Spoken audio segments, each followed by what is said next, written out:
Frozen 2, in my opinion, is actually more enjoyable than the first film. Its story may be weaker, but I am more engaged in the adventure and magical elements than the first film's sister drama and other plot elements. However, I have for quite a while, rather a few years, taken notice of the film's flaws, extremely noticeable after watching the Disney Plus original documentary Into the Unknown, Making Frozen 2, but still, that isn't the whole puzzle, as the teaser trailer also includes frames missing from the final film, deleted scenes, and even with all that, the documentary, I should note, features an unreleased song, See the Sky. So what is the lost cut of Frozen 2? What is the simplest reconstruction if we go along with the plot the final film has? And I just wanted to present my own presentation of the lost cut of Frozen 2, or what I would call it, the darker cut. Alright, so let's first break down the elements we have of this lost cut of Frozen 2, if such a thing were to exist. Now, does it exist, is actually the first question we should ask. Probably not. A lot of that scrapped animation, it sounds like, got thrown away and discarded. However, there's still the ideas, what they wanted to do with the film before they did the test screening, what they planned to do with the film before they had second thoughts, and were like, maybe we're going a bit too far. As noted in episode 4 and 5 of the Frozen 2 making of documentary, that they were trying to make it so children could understand the film. There were spots where the children weren't engaged because they couldn't understand the plot, or it wasn't funny, or it was kind of turning them off, starting the film with random characters that they had never met, which is why we have the scene that we do have of Anna and Elsa's parents reading them a bedtime story and little glimpses at what happened, but nothing too in-depth.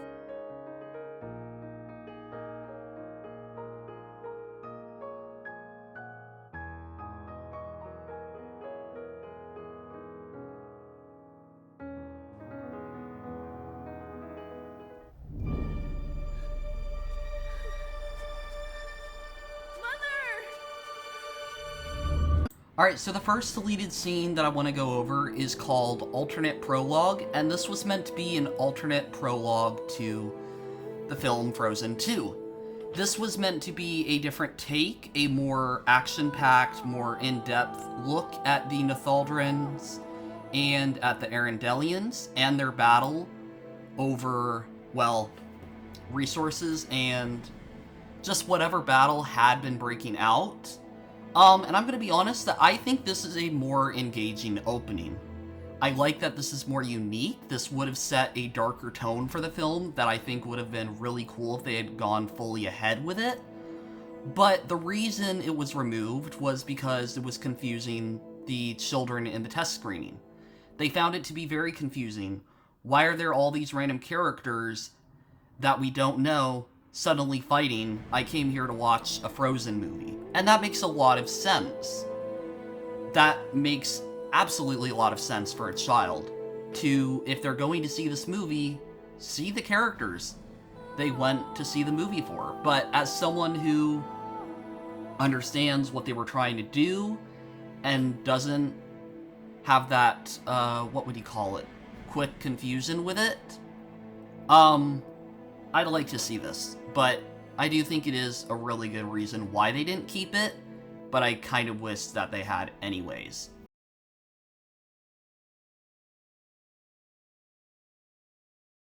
Alright, so this scene right here is entitled Elsa's Dream, and this is a magical, enchanted dream Elsa has about the things of her past and her family's past. It's basically a visual representation of what she's going through, what she's thinking. It allows Anna to show, or to be shown, what her sister is starting to deal with, and what the spirits are doing, calling out to her, what the real big issue is. And this is the original ending of how the ice rain would appear. Now, in Cellspec's video, they made a very good question of would this have replaced Into the Unknown, this scene, Or would they have both? I don't think there was any way that Into the Unknown would have been removed, because Into the Unknown very much feels like it was planned for quite a while, and I do actually prefer it over this. But I do think this also could have been a really beautiful representation of, like, just all the magic and all the drama and everything with Elsa and their heritage. I think it was a really cool scene, but oh well.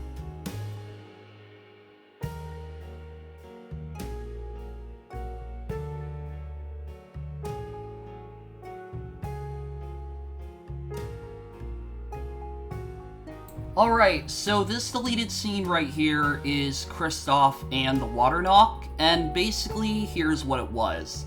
In the original version of Frozen 2, they were going to have some storyline with Kristoff, where he proposes to Anna early on in the film, but is hiding a secret about how he truly feels about his life in Arendelle. I believe he still has love for Anna, that isn't an issue, it's does he want to have that kind of life, though? To be a king, to be a lord in Arendelle, to not live the survivalist-like life that he had. It's interesting. I think it definitely would have been something new for a Disney film to actually have a romantic conflict, and definitely would have changed the nature of a Disney film, where true love isn't always as perfect as it seems, which the first film already did. But this would have been taking it in a different direction, where it isn't a twist, it's instead a, maybe things don't always work out, or how is it gonna work out? And I think it's a very interesting scene. I think it also shows that the Knock was going to be in the film a lot more than in the final product, where he has a cameo at the end of "This Wall Makes Sense When I Am Older," and of course, he is very prevalent in the song "Show Yourself" and the final act of the film, which I think fits for how it was built up in the trailers and for how it was being showcased. I think it could have been interesting, though. I think it could have been interesting having this, but honestly, I'm kind of glad they didn't go with it. But at the same time, if they have the Starker vision, who knows?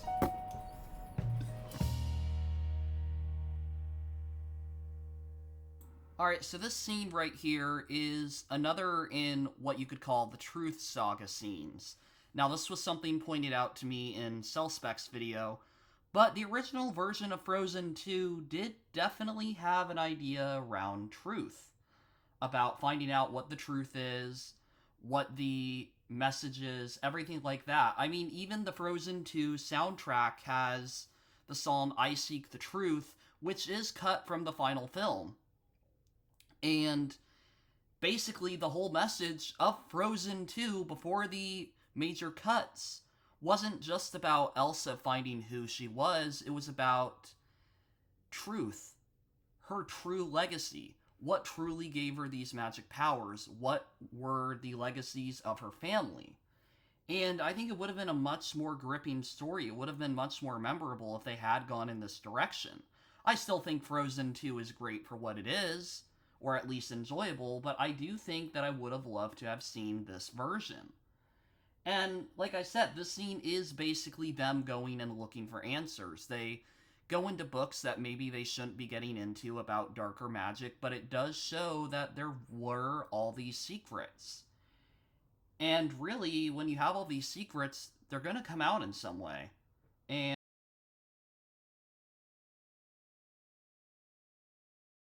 we'll rebuild the castle. New. No secrets. No deceit. New rules, even. All is as it should be. Well, almost as it should be. I want to show you something.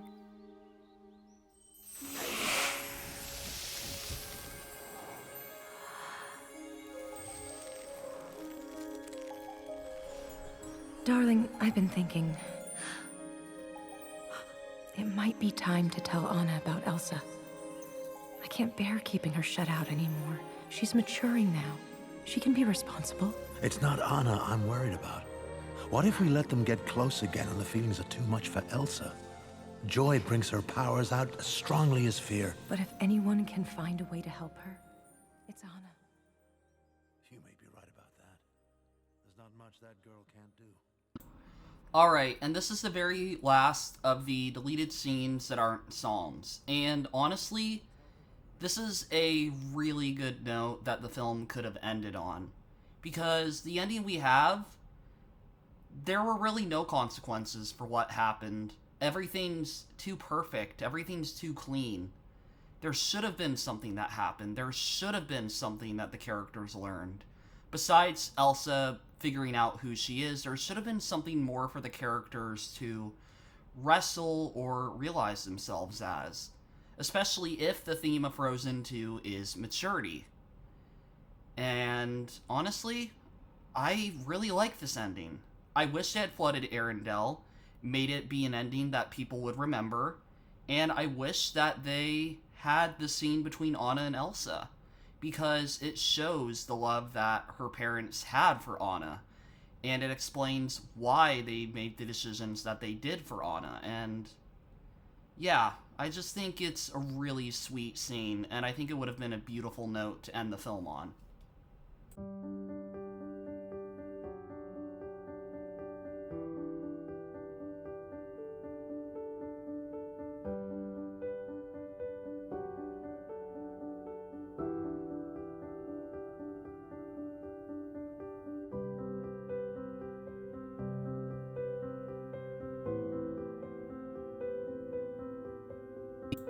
As always, with every Disney animated musical, there are a plethora of deleted songs, and Frozen 2 is no different.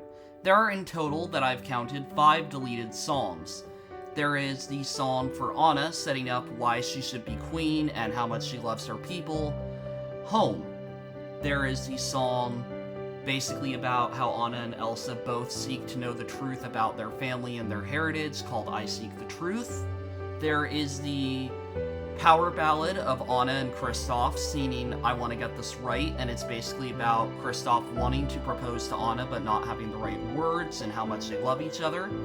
There's Unmeltable Me, a song about Olaf and how he has a frozen flurry and he's very grateful. And then there is the very interesting song entitled See the Sky, which is not on the Frozen 2 soundtrack at all. It's only mentioned and known about due to the Frozen 2 Into the Unknown making of documentary. That is the only reason we know about this song. It has never been published on any physical or digital format, apart from a brief cameo, you could even call it, in the Frozen 2, well, making of. And I think it's very interesting that they are not releasing this on any platform. It makes me wonder how early on the song was cut, or why they're being so secretive about it. My guess is that they didn't fully record it. Maybe it was temp vocals, and they didn't really understand, like, why it needed to exist at all. They just thought it wasn't really worth anything, so they deleted it. This happens with films all the time. There is footage that we never get to actually see. But I just find it very interesting that all the other songs that were cut are on the soundtrack. But then again, you don't have all the different versions of Show Yourself that they went through, because they went through quite a lot. And now, on to the missing trailer shots. Alright, so we've looked at the deleted scenes, we've looked at the deleted songs, and now it's time to talk about the deleted trailer footage. Before we get into that, I wanted to clear up a misconception that happened when the first trailer came out. That is this scene. This scene was nothing but a wind spirit effects test. That is all it was. This was not going to stay into the final film. This was purely them seeing how the technology worked for the animation of the wind spirit.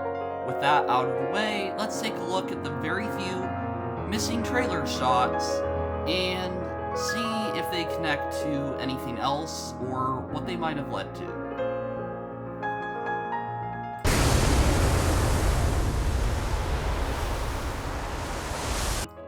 Alright, so the first shot is of Kristoff riding Sven in a herd of reindeer. Now, of course, He does ride Sven in the final cut of the film, but not with all the other reindeer around him. Next, we have Elsa in the Magic Fire with Olaf instead of by herself. And finally, for the teaser trailer, we have the shot of Anna, Elsa, and the gang looking off into the Magic Forest. And finally, we have a shot of Anna pulling out Kristoff's sword, hinting at a more dramatic entrance to the Northuldra, which makes sense if they had a larger entrance presence, which is hinted out by them having the song See the Sky, so I could see how those things could tie together. And for the second official trailer, released in September of 2019, there was one shot that was worth noting, and that is of Iduna carrying a baby reindeer on what I believe to be the Arendellian Bridge. I don't know why this shot was cut. I don't know why they were still considering it up to this point. It might have just been leftover footage that was not going to be used, but it was fully animated, so that is kind of interesting.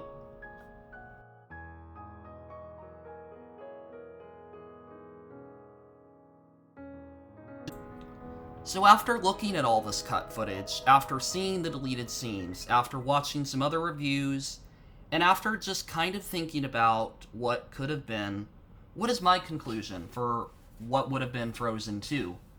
Well, I think Frozen 2 would have definitely been a darker adventure. It would have been a story about two sisters learning to mature. In the first film, Elsa found who she was with her family, but in the second film, it's about her deciding if she wants to stay with that family. She still loves them, but now that she's given herself to them and has become the good girl she's always been told to be, she's decided to be the queen, she's now wondering, is she always stuck to this? I think what's ironic is that Kristoff had an arc similar to this in a way. That he joins Anna, as her boyfriend, but is he really happy as that? Is he really happy in Arendelle? And I think it would have been a story about people who question their purpose. I think it would have been a story about Anna growing up to be able to take the mantle of queen. I mean, that's definitely where we get by the end of the film. Elsa agrees with the spirits that Anna should be the new queen, and I think that's where they probably would have always gone. I mean, I don't think there's any version of this film where everything happened perfectly. I think someone was either going to get lost or something was going to get lost. Something would happen to grow the characters. And I do think it was Anna becoming queen. And as Cellspecs pointed out, it does kind of come out of left field. It does kind of come out of left field in the final cut of the film. But if they had these deleted scenes in there, if they had these scenes of Anna really singing about what she thought of Arendelle, they had these scenes of seeing what did happen to Arendelle, and then Arendelle had to be flooded, I think it would have made it a lot more impactful. I think it could have been a really, really good movie where Frozen 2 currently is just acceptable.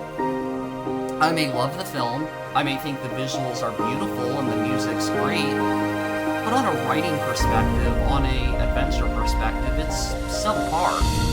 It's not worse than the original, I actually find it more enjoyable, but still, it could have been so much more. And, my one note to Disney would be with Frozen 3, think about not the new audience, think about the previous audience. Don't try and craft a story to bring in a new generation per se, but try and create a captivating story to continue the story of Anna and Elsa and these characters. Don't try and re-edit or reanimate your film in order to displease younger audience members, but instead respect their maturity and make a darker story about, say, Anna and Elsa splitting up, or say about some magical threat. Do this, please. Don't be chicken about it. Don't be just willing to make a happy-go-lucky, everything's okay story. Because I know that's what animation and kids' films are meant to be. Not all animated films, but, the kids' ones. they're meant to be very enjoyable, and you obviously don't want to turn your audience off, but, you know, I think when you have a franchise going on, with a 6-year gap in between each films, it's not a bad idea to take some darker risks. And with Frozen 3 being announced as a 2-part film, Frozen 3 and Frozen 4, I'm very curious what story they have planned. If they're writing that far into the future, I am really curious to see what they're going to cook up. The concept art they showed at D23 looks intriguing, and I like the art style, but obviously that isn't saying much. Not to downplay the work of the artists, but we don't know what the final product is going to look like.